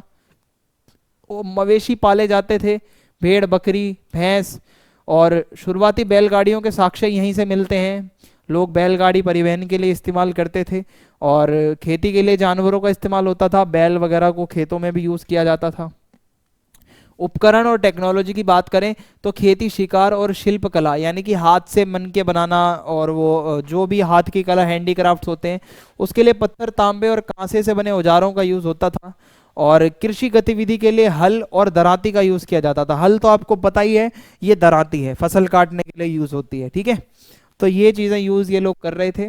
मिट्टी के बर्तन देखने को मिलते हैं, हाथ से बने हुए थे, चाक से भी बनाते थे, जो कुम्हार का चाक होता है ना, ऐसे ऐसे वो वैसे बर्तन बनने लगे थे। अब यहाँ पे बर्तनों के ऊपर ज्यामिति यानी कि जियोमेट्रिकल पैटर्न्स बने होते थे, और लाल काले या भूरे रंग से वो मतलब बर्तनों को रंगा जाता था। मिट्टी के बर्तनों में क्या क्या है, भंडारण जार यानी कि एक जार होता था, उसमें लोग स्टोर करके सामान रखते थे, खाना पकाने के बर्तन थे, और कटोरे थे। तो इस तरीके के मिट्टी के बर्तन थे। देखो ये जियोमेट्रिकल पैटर्न्स बने हुए हैं, समझ लो कि ये ज्यामितीय पैटर्न क्या होते हैं, यही होते हैं, और इस तरीके के बर्तन वो लोग यूज कर रहे थे। आई होप आपको समझ में आ गया होगा। व्यापार और अर्थव्यवस्था की बात करें तो प्रारंभिक व्यापार मार्ग बस्तियों को मेसोपोटामिया और मध्य एशिया जैसे पड़ोसी क्षेत्रों से जोड़ते थे। ये लोग व्यापार करते थे, मेसोपोटामिया तक ये लोग जाते थे, मध्य एशिया तक जाते थे। तांबा, शंख और जो कुछ पत्थर होते थे, इस चीज का व्यापार ज्यादा होता था, वस्तु विनिमय चलता था। आपके पास कुछ है, आप दूसरों को दे दो, उनका सामान ले लो, तो ये वाला सिस्टम चलता था व्यापार में। शिल्प का ज्ञान बहुत था इनको, तो ये मन के बनाना, पत्थरों पे नक्काशी करना, मिट्टी के बर्तन बनाना, बहुत अच्छी नॉलेज थी इनकी। धोलावीरा और लोथल जैसी जगहों पर तो भाई व्यापार की गतिविधियां ज्यादा होती थी। ठीक है, ये कुछ फेमस जगहें थी, व्यापार के लिए जानी जाती थी। धार्मिक परंपरा की बात करें तो पेड़ों, जानवरों और मातृ देवियों जैसी प्राकृतिक तत्वों की पूजा, नेचर वर्शिप ये लोग करते थे। ठीक है, पेड़ पौधों की पूजा करते थे। कोई मंदिर नहीं मिला है हमें, लेकिन कुछ वेदियां मिली हैं, जैसे हवन की वेदी होती है ना, जहाँ पे बीच में लकड़ी डाल के और आप स्वाहा करते हो, वो चीजें मिली हैं कालीबंगन में। ठीक है, तो ये भी एक साक्ष्य है। इसके अलावा कुछ फेमस जगहें हैं, वो है कोट दीजी पाकिस्तान के अंदर, यहाँ मिट्टी के बर्तन और शुरुआती नगर नियोजन के साक्ष्य आपको देखने को मिलेंगे। सिंध नाम की जगह पाकिस्तान में है, वहाँ पर अमरी नाम की लोकेशन है। ये सबसे प्रारंभिक खुदाई वाली जगहों में से एक है, जहाँ हैंडी क्राफ्ट्स मिलते हैं, हाथ से बने बर्तन मिलते हैं। कालीबंगन राजस्थान में है, यहाँ आपको अग्नि की वेदिका मिलती है, जो हवन कुंड होता है। जुते हुए खेत भी मिलते हैं आपको। और राखीगढ़ी हरियाणा में, यहाँ चावल की खेती के साक्ष्य मिलते हैं, व्यापार के साक्ष्य मिलते हैं। गुजरात धोलावीरा के अंदर आपको ये देखने को मिलता है, यहाँ पे उद्योग ज़्यादा थे, जो हाथों से सामान बनता था, धोलावीरा में ज़्यादा बनता था। ठीक है, और अगर मैं आपको बताऊं अब कौन कौन सी वो संस्कृतियां हैं इस टाइम की फेमस, वो मैं आपको बता देता हूं। एक तो है अमरीनाल संस्कृति।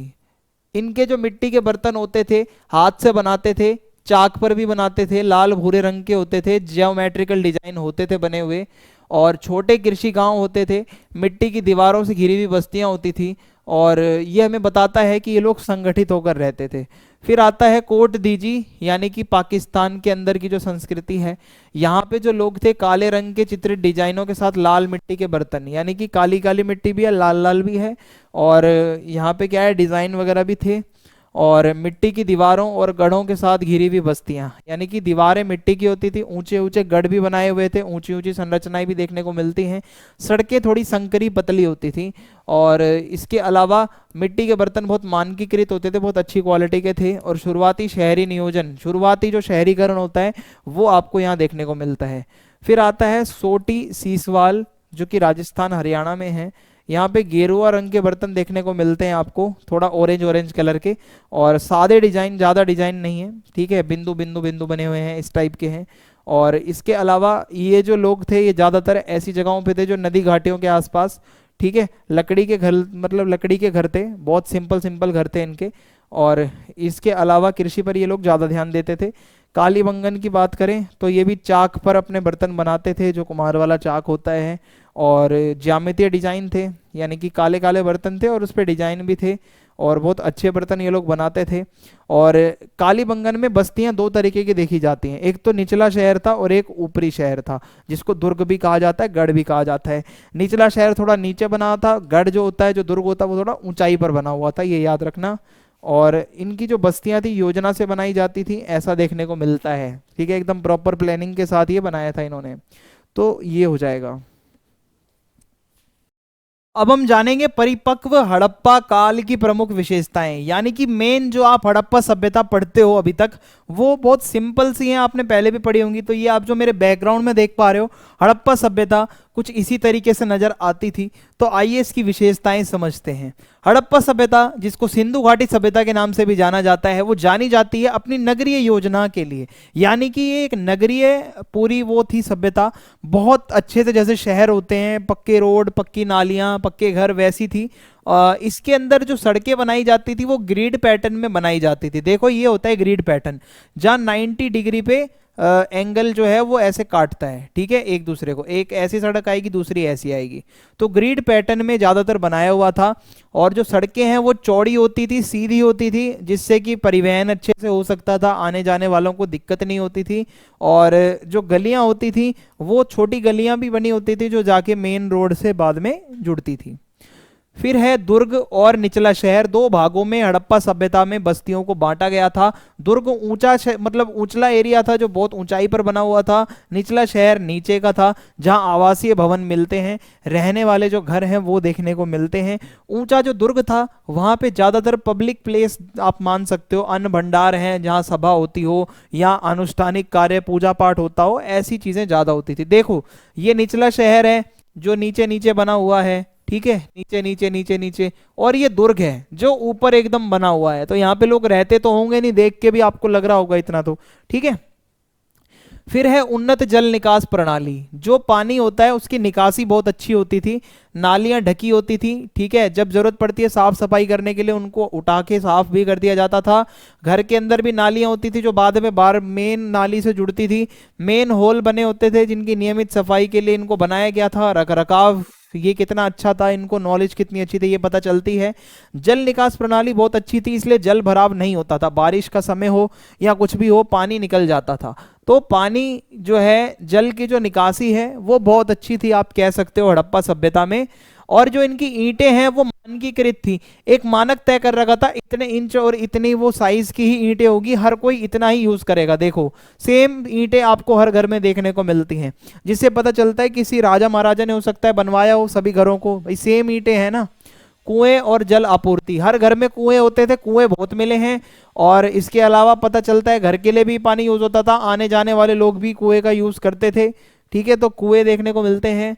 और धोलावीरा जैसी कुछ जगहें हैं जहां पर जल का प्रबंधन और अच्छा था।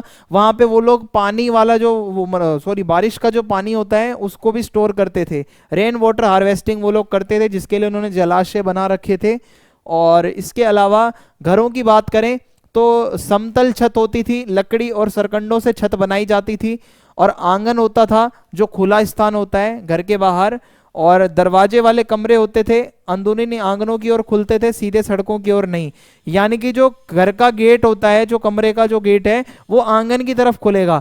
आप अगर किसी के घर में एंटर करोगे तो आपको चलते हुए पहले आंगन में आना पड़ेगा, उसके बाद आप कमरों में घुसोगे। कमरे में सीधा नहीं घुस सकते आप बाहर से। और हर घर में बाथरूम बने होते थे, शौचालय बने होते थे। तो सोचो स्वच्छता को लेकर, हाइजीन को लेकर ये लोग कितने आगे थे। सार्वजनिक भवन जो होते हैं उसमें अन्न भंडार आता है सबसे पहले, जहां पे वो लोग कृषि के बाद जो अतिरिक्त बच जाता था उसको, अनाज को, वो भंडारण स्टोरेज करने के लिए ये अन्न भंडार होते हैं। और महान स्नानगार मिला है बहुत बड़ा, जो मतलब ग्रेट बाथ मिला है, जहाँ पे ये लोग अनुष्ठानिक कार्य करते थे। जैसे छठ पूजा वगैरह में लोग करते हैं ना, सूर्य देवता को मतलब जो है भाई वो एक तरीके से अर्घ देते हैं। हो सकता है ये भी कुछ वैसा करते हो, धार्मिक स्नान करने के लिए ये हो सकता है यूज होता हो। सभा हॉल मिला है, एक बड़ा सा हॉल है, हो सकता है वहाँ पे सभाएं वगैरह आयोजित की जाती हों, ठीक है। वाणिज्यिक और व्यापार केंद्र भी हैं। जैसे भाई हड़प्पा सभ्यता में कुछ जगहें ऐसी थी जो व्यापार के लिए जानी जाती है, जैसे लोथल है, वहाँ आपको गोदी घर का मतलब होता है जो आपके बंदरगाह होते हैं, जहाँ पे पानी वाले जहाज खड़े होते थे। इससे पता चलता है ये लोग समुद्री व्यापार करते थे। बाजार की नॉलेज इनको अच्छी थी, इनको नापना तोलना भी आता था। और इसके अलावा वो जो बाट होते हैं, तराजू होते हैं, वो खुदाई में मिलते हैं, जिससे हमें संकेत मिलते हैं। भाई देखो इस तरीके से ये गोदी घर होते थे। सामान लाके स्टोर किया जाता था, फिर यहाँ से सामान निकाल निकाल कर इन नावों में भरा जाता था, फिर इनको दूर दराज के स्थानों तक बेचने के लिए ले जाया जाता था।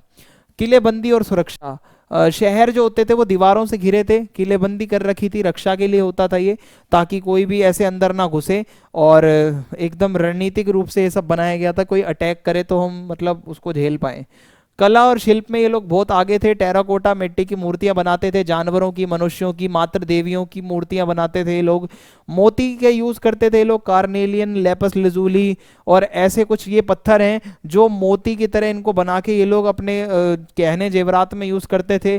धातु की वस्तुओं की बात करें तो ये लोग तांबा और कांसा की वस्तुएं यूज करते थे। लोहा नहीं आया है भाई, याद रखना, हड़प्पा सभ्यता में लोहा नहीं था, और ये तांबा कांसा ये सब आभूषण में, उपकरणों में यूज होता था।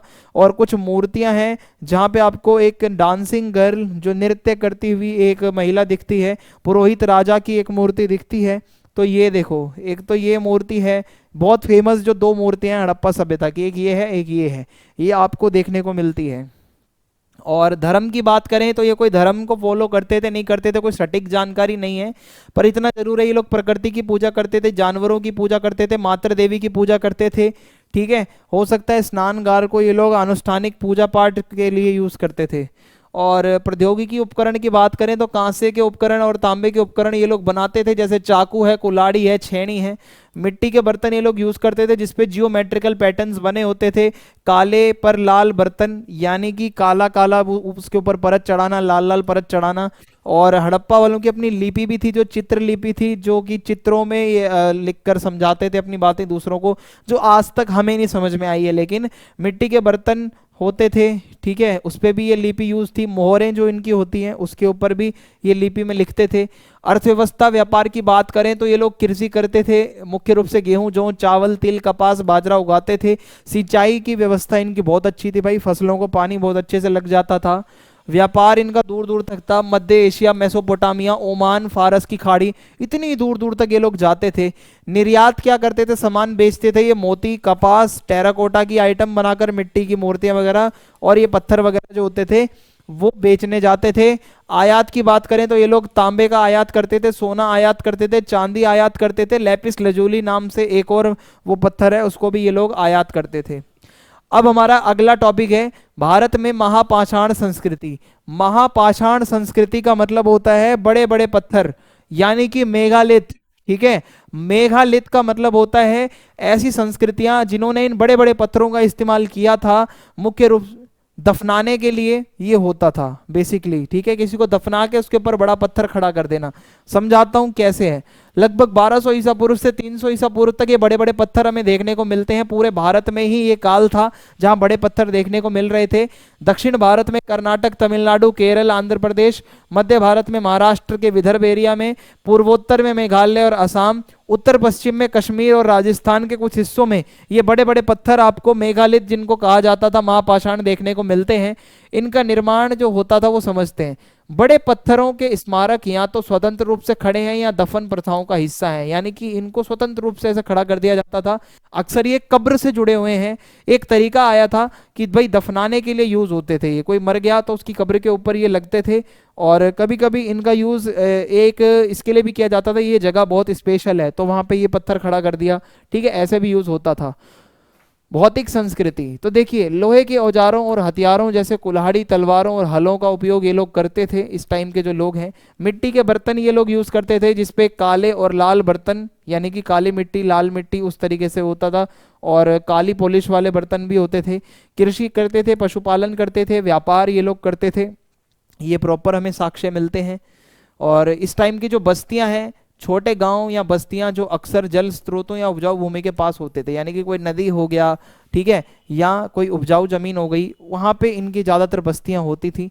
प्रारंभिक खेती और पशुपालन के साक्ष्य, शुरुआती जो खेती अच्छे से हुई है वो ये आपको करते दिखते हैं। पशुओं को ये लोग पालते थे, समुदाय में ये लोग रहते थे। इनके समाज की बात करते हैं। महापाषाण काल जो था, जिस टाइम पे बड़े बड़े पत्थर यूज हो रहे थे, उस टाइम का समाज कैसा था? तो समाज के अंदर हायरार्की आ गई थी, छोटा बड़ा जिसे हम कहते हैं। कुलीन वर्ग के लोग थे। हथियारों, आभूषणों और साथ, मतलब अगर किसी को दफनाया गया है उसके साथ हथियार हैं, कोई आभूषण है, समझो वो कोई बड़े घर का है। आम लोग हैं तो उसके साथ मिट्टी का कोई सामान डाल दिया या कुछ भी नहीं डाला, ठीक है, तो उससे पता चल जाता है कि यार ये थोड़ा सा डिस्क्रिमिनेशन था, भेदभाव। अर्थव्यवस्था की बात करें तो कृषि और पशुपालन पर आधारित थी। खेती करते थे लोग। खेती और युद्ध के लिए लोहे के औजार यूज होते थे। और मोतियों, मिट्टी के बर्तनों और लोहे की वस्तुओं जैसे सामानों का ये लोग व्यापार करते थे। तो व्यापार में भी ये लोग आगे थे। ठीक है, और धार्मिक विश्वास की बात करें, ये लोग दफनाते थे। और महापाषाण स्मारकों से पुनर्जन्म में विश्वास का पता चलता है। ये जो कोई मर गया उसके ऊपर दफना के और आप बड़ा पत्थर खड़ा कर रहे हो और उसके साथ सामान भी दफना रहे हो, तो समझो वो लोग पुनर्जन्म में विश्वास करते थे। क्योंकि कब्र का सामान का उपयोग हो सकता है कि भाई वो कोई पूजा पाठ में यूज़ कर रहे हैं कब्र में जो सामान डाला है, या वो आफ्टर लाइफ में यूज़ करेंगे। दफन अनुष्ठान प्रथाएं, यानी कि जो दफनाया जाता था उसकी प्रथाओं को समझते हैं कैसे है। तो दफनाने के प्रकार, प्राथमिक दफन यानी कि पूरे कंकाल को ताबूत ताबूत या केर्न में रखा जाता था, यानी कि पूरा का पूरा जो कंकाल होगा, जो बॉडी होगी, उसको एक ताबूत में रखा जाएगा। दूसरा तरीका है प्रारंभिक अपघटन के बाद हड्डियों को एकत्रित करके फिर दफनाया जाएगा, यानी कि जब हड्डियां हड्डियां बचेंगी, फिर उसके जब मांस खत्म हो जाएगा, हड्डियां बचेंगी, फिर वापस से उसको अलग से दफनाया जाएगा। या एक ही कक्ष में कई व्यक्तियों को दफनाना, यानी कि एक ही वो पूरा बड़ा सा एरिया बनाकर सारे व्यक्ति उसी में ही दफनाए जा रहे हैं। ठीक है, इस तरीके से ये कुछ दिखता था जो मैं आपको बता रहा हूँ। ठीक है, या तो पहले पूरा भाई उसको दफना दो, या एक बार दफना के मांस खत्म हो जाए, हड्डी हड्डी बचे, फिर वापस से उसको दफनाओ, या फिर सभी को एक ही उसमें साथ में दफना दो। ऐसा ये चलता था। कब्र का सामान, कब्र में हथियार रखे जाते थे, लोहे की तलवारें, कुल्हाड़ी, खंजर, मिट्टी के बर्तन। ये इसलिए होता था, लोग मानते हैं मरने के बाद खाने पीने की चीज़ों में वो लोग यूज़ कर लेंगे। आभूषण की बात करें तो टेराकोटा मिट्टी के वही कुछ आभूषण, अर्धकीमती पत्थर, ठीक है, धातु से बने मोती, चूड़ियाँ, हार, ये सब भी वो लोग डालते थे। और हल या दराती, दराती जिससे फसल काटते हैं, और हल जो खेतों में यूज़ होता है, तो वो भी कब्र के साथ आपको देखने को मिलता है, जो मानते थे लोग मरने के बाद यूज़ करेंगे। रिवाजों की बात करें तो भोजन और पेय का प्रसाद ये लोग यूज़ करते थे। ठीक है, और हथियार या मिट्टी के बर्तन रखते थे, साथ में इनका रिवाज था। और कुछ स्थलों पर दाह संस्कार भी होता था, ये भी आप मान के चलो, जलाया भी जाता था कुछ कुछ जगहों पर। महापाषाण स्मारकों के प्रकार, जो मेगालिथ होते हैं, जो महापाषाण बड़े पत्थर होते हैं, कितने प्रकार के होते हैं मैं आपको बताता हूँ। एक तो होता है डोलमेन। तो डोलमेन का जो पत्थर है वो कुछ ऐसा दिखता है जो आप मेरे बैकग्राउंड में देख रहे हो। ये 2 या 2 से अधिक ऊर्ध्वाधर पत्थरों से बने पत्थर की मेज होती है, यानी कि 2 से ज़्यादा जो पत्थर होंगे एक टेबल से बनाई जाएगी। ठीक है, और इन्हें अक्सर दफन स्थलों के रूप में इस्तेमाल किया जाता था, दफना के और ऊपर ऐसा ही रख दिया। ठीक है, तो ये डोलमेन नाम का पत्थर है। और फिर आता है स्तूप। ये पत्थरों का ढेर होता है जिसका उपयोग अक्सर कब्रों या महत्वपूर्ण स्थानों को चिन्हित करने के लिए किया जाता था। इसके नीचे कोई कब्र है तो आप बड़ा सा स्तूप बना दोगे पत्थरों को, ऐसा एक चट्टान से, ढेर से, मतलब एक ऐसी बना के चट्टानों की। ठीक है, फिर है मेनहीर। मेनहीर जो है वो कुछ ऐसा दिखता है, जमीन में लगाए गए बड़े और सीधे एकल पत्थर, एक ही पत्थर जमीन में बहुत ही अच्छा खासा भारी होगा। कभी कभी उन्हें पंक्तियों या हलकों में व्यवस्थित किया जाता था, यानी कि इसको कभी कभी पंक्तियों में लाइन से भी लगा दिया जाता था ऐसे ऐसे, जिससे पता चलता था हाँ भाई यहाँ कब्र होगी। फिर है पत्थरों का सर्कल, एक तरीके से गोला बना देना, चारों तरफ पत्थर लगा के बीच में कोई कब्र है, तो गोलाकार पैटर्न भी होता था। अक्सर धार्मिक या औपचारिक उद्देश्यों के लिए ये ऐसा होता था, विश्वास होगा उनका कोई भाई ऐसे गोल पैटर्न में कुछ लगाना है। ताबूत, यानी कि पत्थर से बना एक छोटा आयताकार गड्ढा, एक गड्ढा होगा आयताकार। ठीक है, और उसके अंदर क्या है, मरे हुए को दफनाया जाएगा और इस तरीके से ये ताबूत कहलाएगा। ठीक है, पूरा कवर कर दिया जाएगा उसको। चट्टानों से काटा गया मकबरा, चट्टानों की सतह पर बने दफन कक्ष, यानी कि छोटे छोटे कक्ष बना दिए जाते थे, मकबरा टाइप होता था। ठीक है, ये भी मरे हुए लोगों के लिए ही यूज होता था। ये अलग अलग प्रकार हैं जो मैंने आपको बताए। तो इसी के साथ ये टॉपिक्स आप कर लो। मेनली ये नोट्स आपको मैं दे दूंगा, आप जगहों के नाम बस याद कर लेना। मोस्टली संस्कृतियां सभी की विशेषताएं लगभग सेम है। कृषि करना, जानवरों को पालना, शिकार करना, शुरुआत वाले में सभी यही है। टूल्स के भी नाम लगभग जगहों पे सेम है। ये याद रखना, जैसे जैसे आप कालक्रम में आगे बढ़ोगे तो वो टूल्स थोड़े अच्छे होते जाएंगे। ठीक है, वीडियो अच्छी लगी है तो लाइक करें, चैनल को सब्सक्राइब करें और अपना फीडबैक लिखें। जय हिंद, जय भारत। मिलते हैं अगली वीडियो में फिर।